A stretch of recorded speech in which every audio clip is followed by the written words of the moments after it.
This is Designing for Equity, where we give firm leaders smart, real-world strategies to build inclusive cultures, advance women in the profession, and make work fair for everyone. I'm Katherine Porter, and today my guest is Jamy Conrad. Jamy, welcome to the show. Thanks, Katherine. I'm excited to be here. Yeah, so tell us a little bit about yourself and your background and how you got where you are. So I am an HR professional. I started my career in HR going on 20 years ago, 17, 18 years ago in the healthcare industry. Worked for a small mom and pop shop as we grew. Was able to build their HR department and foundation from the ground up. Was with them for 10 years. I just have always had a really insatiable curiosity about human nature. And that is what fuels my passion for my role as I continue in this profession. Really excited to be a part of the HR community. I lead several forums. I'm involved in a lot of different HR communities to stay relevant. I've had the opportunity to work in the healthcare system during the pandemic and then made a transition to the tech space where I'm at now. Was with Trust Radius for 4 years and just recently went through an acquisition. We were acquired and have now been given the opportunity to lead the combined HR functions at HG Insights as their Vice President of Global People in HR. So very involved in the HR profession, very passionate about having cultures that are mutually beneficial between employer and employee, and have dedicated my career to helping businesses see that the real potential that they have in their business and their revenue is through their people. That sounds great. And I know when you were at Trust Radius, and we talked a little bit earlier about how Trust Radius is better than average for women. And I'm just curious, what do you attribute that to? And then how is that working post acquisition? Yeah, so we're still in the real early stages of the acquisition. We're about 30 days in. And so I'm looking forward to getting to know the HD team and the culture that they've established and taking some of our learnings with us from Trust Radius and into this new entity as we combine the cultures and try and figure out what this is going to look like going forward. Some of the successes that we had at Trust Radius, we had the opportunity to be a fully remote organization, which is very key, I think, in allowing for some of the flexibility, not just for women, but also for people in caregiving situations. We were very open to that. We understood that we were more interested in outcomes on performance. We set goals appropriately and we wanted you to hit those goals, but we cared less about the number of hours that it took for you to obtain those outcomes or the schedule that you were working to do that. And not every organization or every industry has an opportunity to lead in that way, but that was one of the key things that made it important to us. And if we were going to be a fully remote organization, what other flexibilities can we put into place with accountability for goals for sure, but what flexibility can we put in place to allow for people to thrive regardless and also inclusive of what they have going on in their personal lives. Yeah, I was just talking to somebody and he said if it was up to him, everybody would be in the office every day.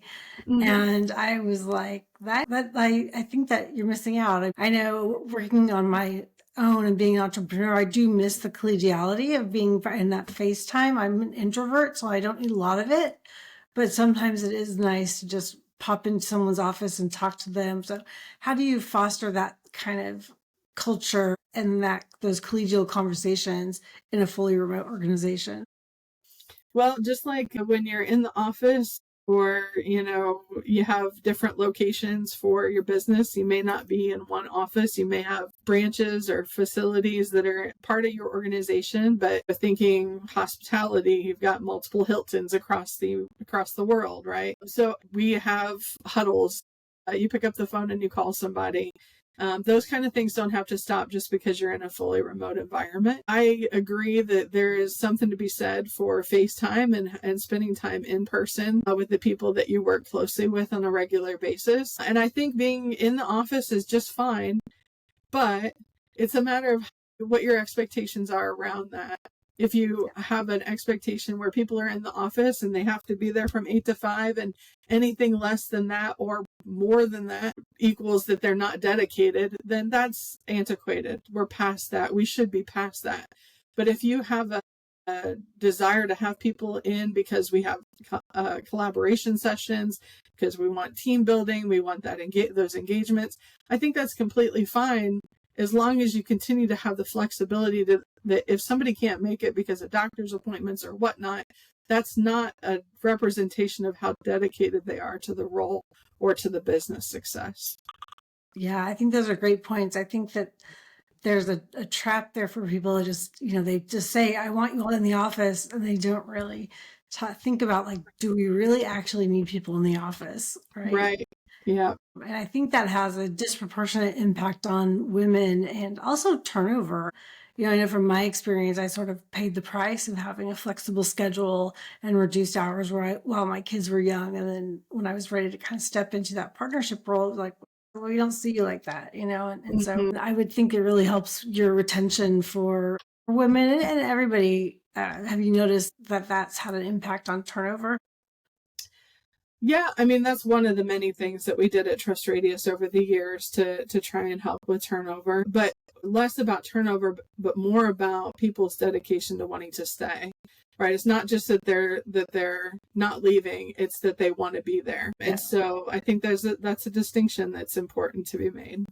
You're right. It's more negative to be focusing on, well, we don't want you to leave, but like, well, we want you to stay, or we want you to want to stay, right? Yes. I just find it's not usually about compensation. I mean, it can be, but it's all about culture, right? People want to go where they feel seen and heard and valued.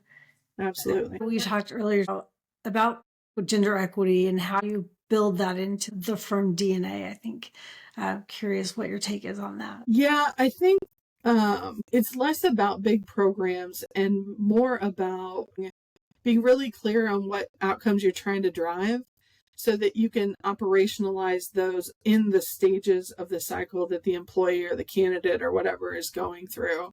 So a couple of examples on that for hiring. We use structured interviews so that the hiring panel has a diverse representation. It wasn't just about tracking diversity metrics. It was about making sure that we had processes in place that when we couldn't fill roles through our employee referral program, that our hiring processes were representing the equitable part of what we wanted represented in our organization. Another example was making sure that we consistently ran pay equity audits in our compensation and our total rewards. We couldn't always make the adjustments based off of where we were financially as an organization, but we at least had the knowledge and we had the data that we needed, so that when those financial opportunities came available to us, we could take any proactive steps that we needed to make sure that there weren't any gaps. Now, one of the things that I brag about is I didn't have too many problems when I walked into Trust Radius. When I did the first audit, there was nothing for me to report other than great job.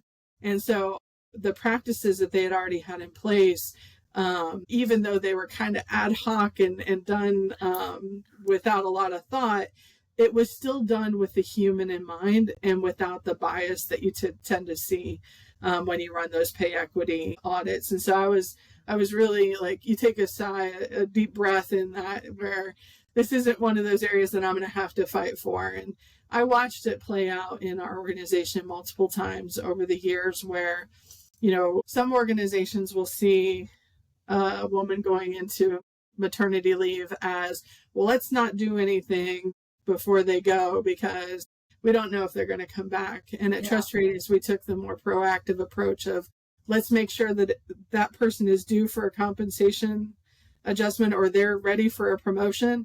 Let's make sure they get that promotion before they go out on leave, because they know that'll help reinforce to them that we want them to return and we want them to have the best pay experience that they can have while they're on leave as well. And so I was really proud of our leadership team. Those weren't arguments I had to make. Those were things that they brought to the table as an executive team. And you just don't see that very often.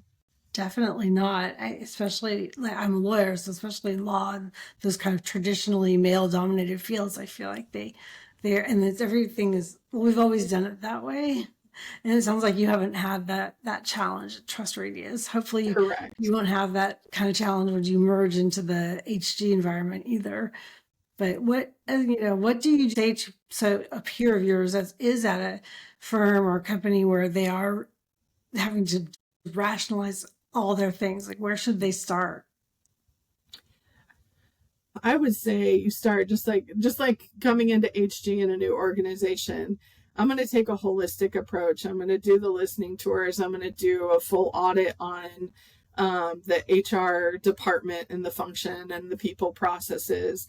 And then I'm going to figure out where the biggest risks are. Where are we seeing some of the leaders struggle? Where are we seeing some high turnover? Where are we hearing that our benefits plans aren't quite up to par with what our employee needs are? And so whenever you go into a new organization, you got to kind of go into it with that lens of, you can't do everything all at once. So how do you prioritize? I always start with your audits and your listening tours. Understand what the true needs are, understand what the business goals are, start putting things in place that can align those two so that your people practices, your benefits strategies, your compensation philosophies, they help the business get and reach the goals that they're aiming for. Yeah, I think sometimes leaders can be short-sighted. They don't want to take the time to do that. They just want someone to tell them what to do. And I think that being a fan of design thinking and human-centered design, like it all starts with that empathy piece. I've not heard of listening tours. I can guess what that is, but can you just kind of briefly describe it?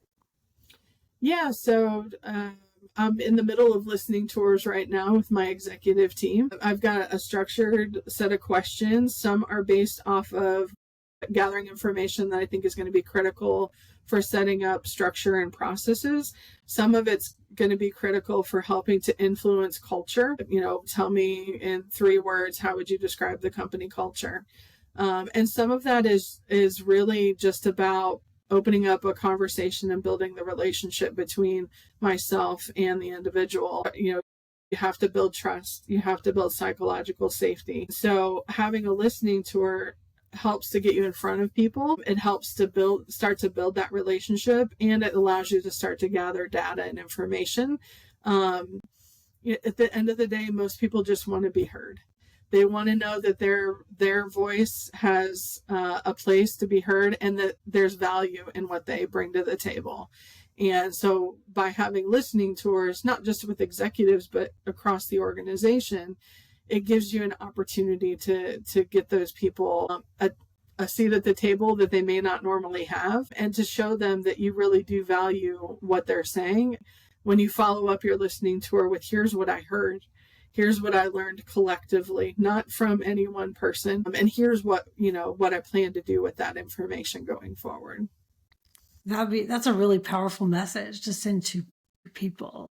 This is what we're doing now, and this is why. Or these are some of the hot button issues that we need to address that really move the needle for your employees. I think a lot of times people think just well, this is what everyone else is doing, or this is what I read, we should do this, so let's do this, without really thinking, is this something people need? And I think Right. that empathy piece is so important.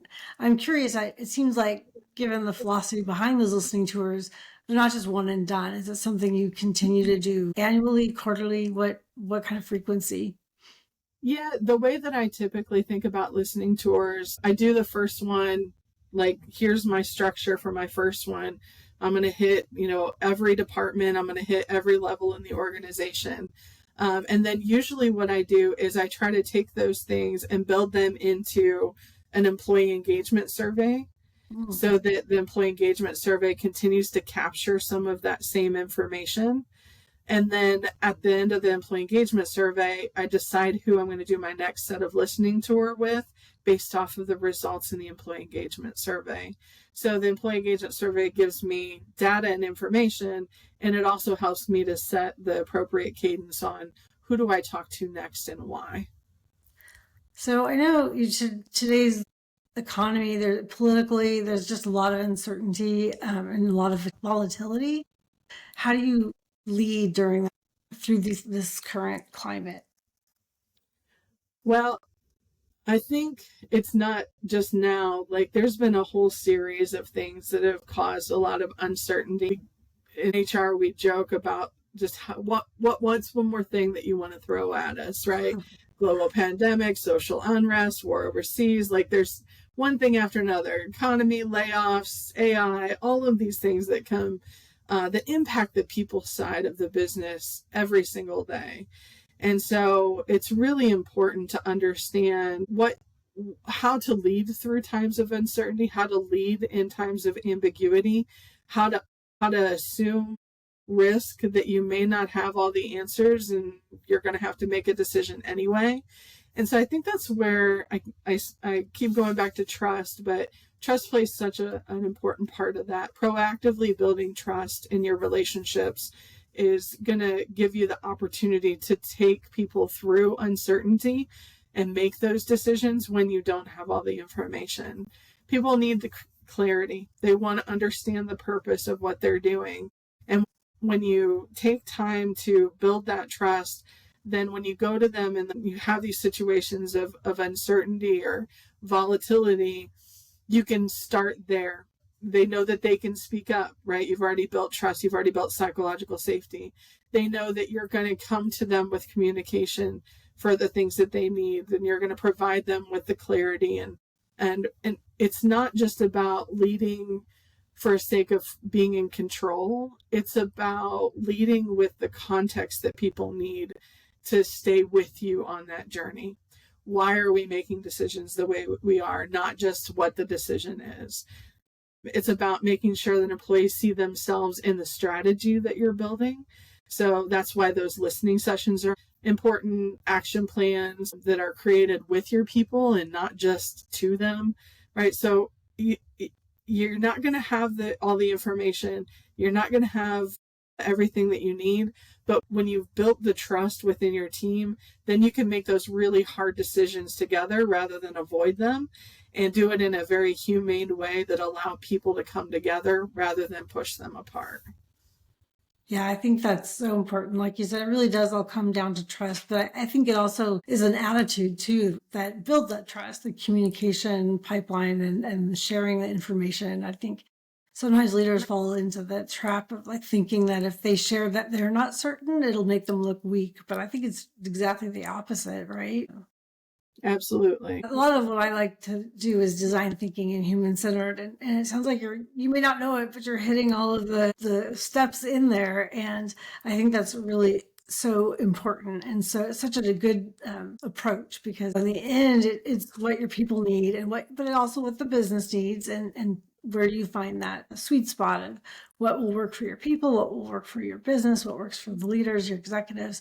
Oh, so I just think it's great that what you're doing. I noticed on your LinkedIn profile, you mentioned a really amazing turnover retention rate improvement. Can you tell me a little bit more about, what were the strategies to get that result? Yeah, I get asked this question a lot of time, especially when you go through due diligence and people are wanting to know what you're bringing to the table. Yeah. And the really disappointing answer is that it's not one big strategy, other than treat your people as if they're human beings. And so, that's a big, broad statement, and it doesn't give you a lot of context or clarity, but it's in all of those little moments that matter to the employee. It's about making sure that you meet them where they're at, whether that's in their career, in their personal life, what they need from stretch assignments, how to give them feedback, when to give them feedback, how to constructively build them up as professionals. The key is that it has to be personalized. It has to be individual. And as a leader of the people that you're probably managing or that you're influencing, that's what makes them want to come back every single day. So when I walked into Trust Radius, turnover was really high. Culture was a problem. There was employee engagement issues, and there was no psychological safety. There was a lot of decisions that were made out of fear, and a lot of information that was being withheld from the employees because they didn't trust the executive team or the CEO to do things with that information that was going to benefit them, they were afraid it was going to be held against them. Some of that was based off of previous encounters that had happened, and some of it, quite frankly, was not real. It was just the stories that they had started to tell themselves. And some of that was fueled just by the fear state that we were in the beginning of the pandemic. So when I first walked in, turnover was really high. I think we lost 2 departments completely within my first 90 days. So I got there too late to really make a difference. And so it became really important really fast when I thought about backfilling those roles, what kind of things I was going to need to look for from a culture and leadership standpoint in order to help turn it around. I'm going to put some things in place right now that allow for our hiring process to account for what are some of that resilience and what are some of those grit behaviors, and how do we interview for those things that are going to allow us to bring people in that can go through a journey with me, right? And allow for some transformation in our culture.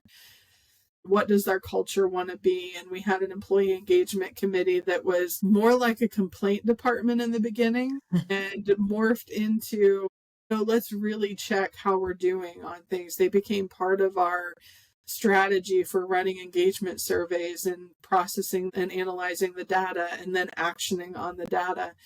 And so it was a lot of little things, but those little things add up to so much. It was taking a very professional and legal written employee handbook and putting it into a language that made it just feel better, right? It was about making time to have a conversation with an employee that may not have had somebody that was willing to listen in the past.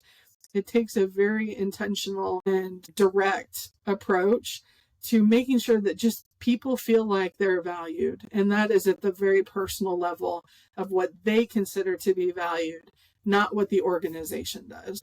That's not to say that the organization's value isn't important. Everything is rooted in your business outcomes, but you're not going to get people that are going to be excited about where you're going and feel bought into the purpose and the direction of the organization if they don't feel like you even care about them as a human being. Yeah, I agree. There is no magic formula, but I think, you said at the beginning of this, you talked about treating people like they're humans. And that sounds really broad and general. It actually is a strategy. I think it's that attitude of like, okay, we have to remember that these are real people who are going to be living this, and we need to account for their humanity. I love that story and the way you relate that all to trust and psychological safety and really treating people like humans. So that, yeah, it's acknowledging that is, I think, or maybe it's an attitude. Yeah, it's acknowledging that people are messy and not avoiding those messy conversations. Yeah. Right. Instead of pretending like, no, everything's fine and we don't bring messy to work. That's not realistic. Yeah, we all bring it. It just doesn't always show. So one question I always like to ask my guests is what's one strategic move you think leaders could take right now to prepare or to start on this path that you've kind of outlined for us?